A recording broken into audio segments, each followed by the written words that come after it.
What is up, guys? Welcome to another video. That Geeky guy here, and today we'll be looking at the spoiler for day 3 and day 4, I believe.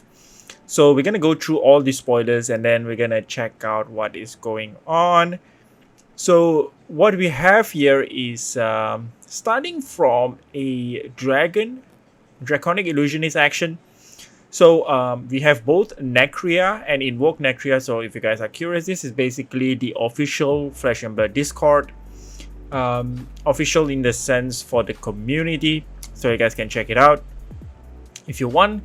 Now this is Necria. So what Necria does is whenever it deals any type of damage, you're basically gonna put a -1 life counter on herself, and you get to create an ash token. So this is basically one of the ways Dromai can generate ashes. Also, it has a decent pool of HP, which is 7, so that's pretty nice. Of course, we have the Invoke card, and then the one I'm really excited about is Double Strike, because Double Strike reads that when it resolves, you get to banish it, and you can play it at this combat chain. If you do, it loses this ability, so you basically can play Double Strike for twice. So you might think that you might as well just Kodachi, but thing is, Double Strike actually allows for the activation of Katsu ability if you were to play it in a Katsu deck. Now if we go down to Spreading Flames here, so Spreading Flame reads it with a base damage of 3. So we have Draconic Attack, you control have +1, while the base damage is less than the number of the Draconic Chain Links you control. So the longer chain link you have, the better. So basically you want to play this in the middle of the chain, so as you go along, it's basically giving you other attacks a buff of +1. So that's really good. So this also includes a weapon. So notice that it writes the attacks instead of attack actions. Next, we have another dragon. In this one, we have Winsorokai. So whenever it hits a hero, it deals 3 arcane damage to them. So this is pretty good.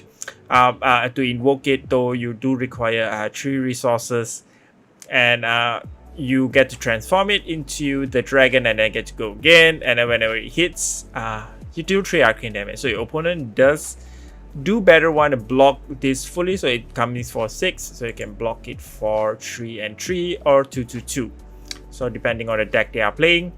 Next, we are looking at a Cinderskin Devotion. So if you're controlling more than 2 Draconic Chainlink, 2 or more, it has go again. So once again, fits really well into the Draconic Ninja going wide strategy.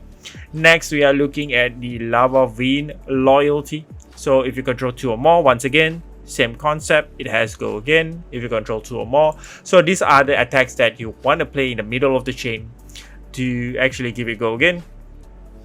Next, we have the Tome of Firebrand. So Tome of Firebrand, you only get to play this if you control 4 or more Draconic Chainlink. So this is definitely a card that I'm really excited about, because it's basically an instant draw for 2.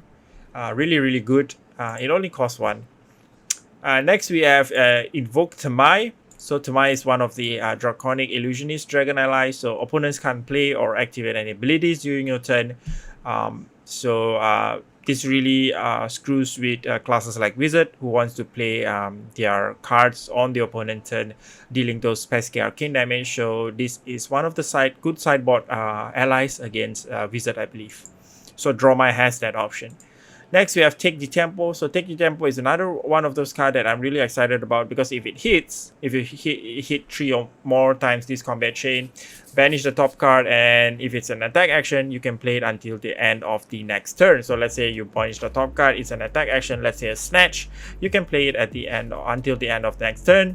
Since Take the Tempo doesn't have go again, but if you somehow do manage to give Take the Tempo go again, you can just play the card out.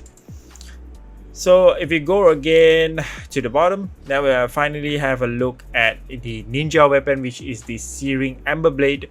Once per turn action, for the cost of 2 you're attacking. If you control 2 or more Draconic Chainlink, Searing Ember Blade has go again. So once again, this is something you want to play in the middle of the link, but I do not like the cost, and for the damage it deals is pretty subpar, because do have to pay 2 for this. So it's pretty annoying. So we have taken a look at Detected Tempo. Next, we are looking at the Crown of Providence. So Crown of Providence is a combination of Skull Cap and a Crown of Seed if you look at it. So if you were to defend with this card, you may put a card from your hand or arsenal on the bottom of the deck. If you do, draw a card. And when you so this is basically a hand cycle, so really good for aggro decks. I believe this will see play in Blitz, especially for Briar, because Briar, even though she can run a Crown of Seed, but it does require some pitch in order to do so. Next, we are looking at the Rising Resentment, another Draconic Ninja attack action. So you can banish an attack action card from your hand with a cost less than the number of chainlinks you control. If you do, it costs a certain amount of resource less, and then you can play it this turn. So if you were controlling, let's say, 2 chainlinks, 2 Draconic chainlinks, very specific. So you want to banish maybe a 2-cost card, and then it's going to be free. So this is an excellent card. This might see a lot of play. Mounting Anger, if it hits, you may banish an attack action from your hand. If you do, it's a +1. Very similar to Rising Resentment, but this one is a +1 buff instead of discounting the resource cost. Engulfing Flame Wave hits, reveal the top card. If it attacks action card with cost number of the chainlinks you control, banish it, you may play this turn. This is decent, but I do like the previous 2 option more, because for this one to work, you do have to know the top card of your deck, so some opting does require. Invoke Chroma is another card where you get to transform a target Ash you control into Chroma. If you take a look at Chroma once per turn, if it attacks or leaves the arena, in this case getting destroyed, you gain 1 action point. So this does help a bit in the fact that you do not have to have a Phantasmal Footstep in order for you to gain that precious action point. Next, we are looking at all the Coiling equipments. So we have Coiling Slippers, Coiling Sleeves, and Coiling Robe. Everything has Coil 1, so you can actually pitch 1 in order to prevent 1 of the damage. So it might be useful in when you're going against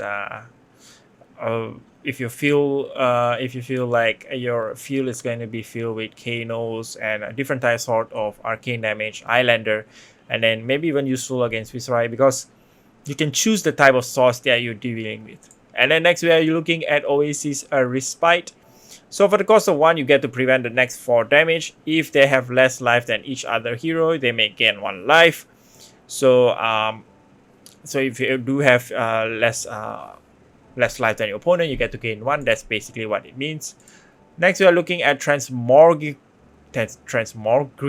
So it is for the cost of 1. You're basically converting your next attack action into an illusionist card with a base damage of 8. So for example, you're playing Snatch for 4. Now it is an 8.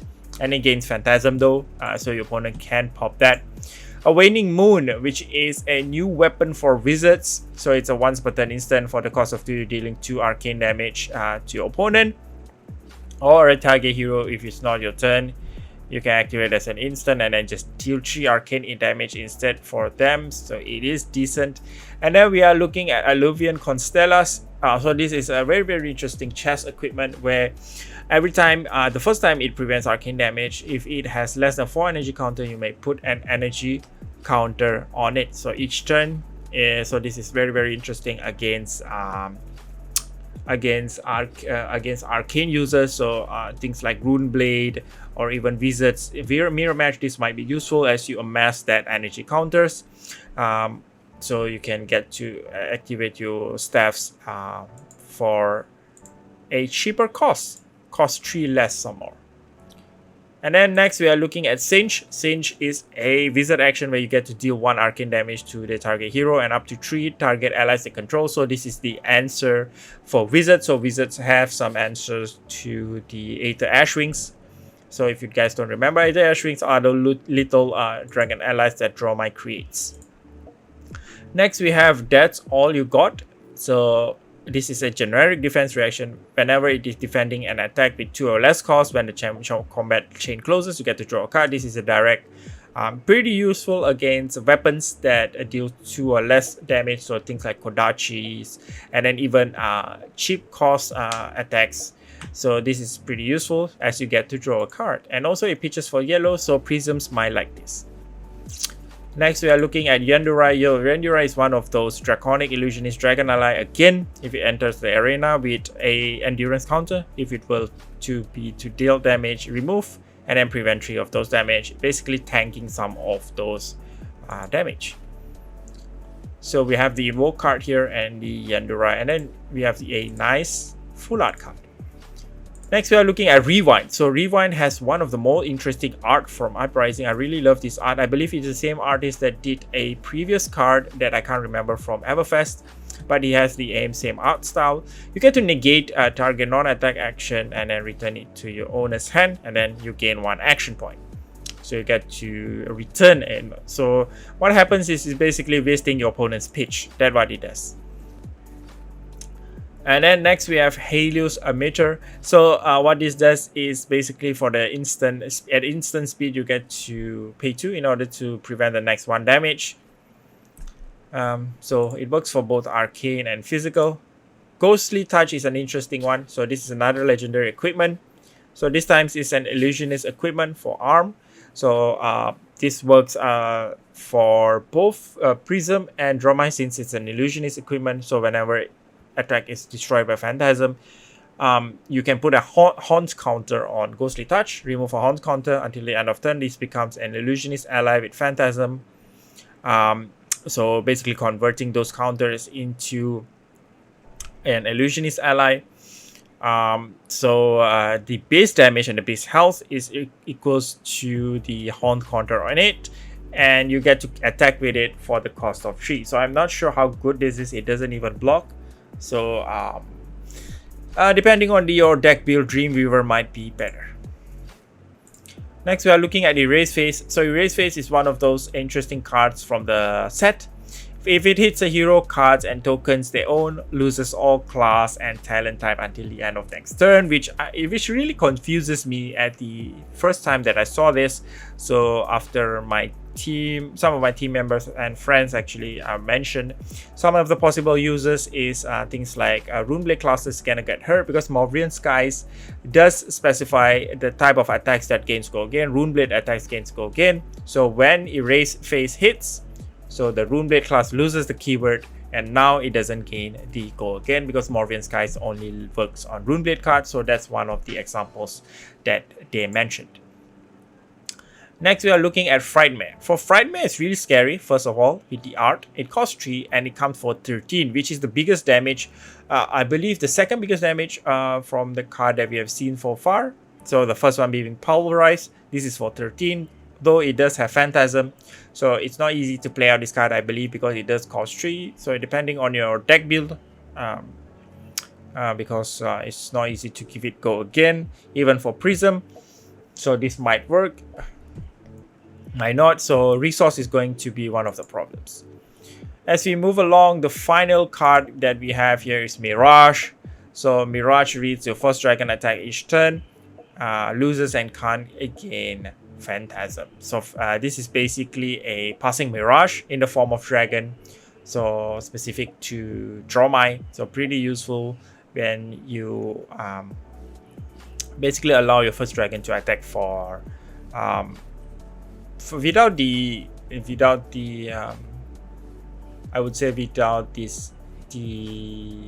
potential of getting popped. So that's pretty useful. So that's basically that's the spoilers so far. Of course, there will be box opening as we move along, and that's something I'm really excited about. Thank you very much for watching, guys, and see you guys in the next one. Bye.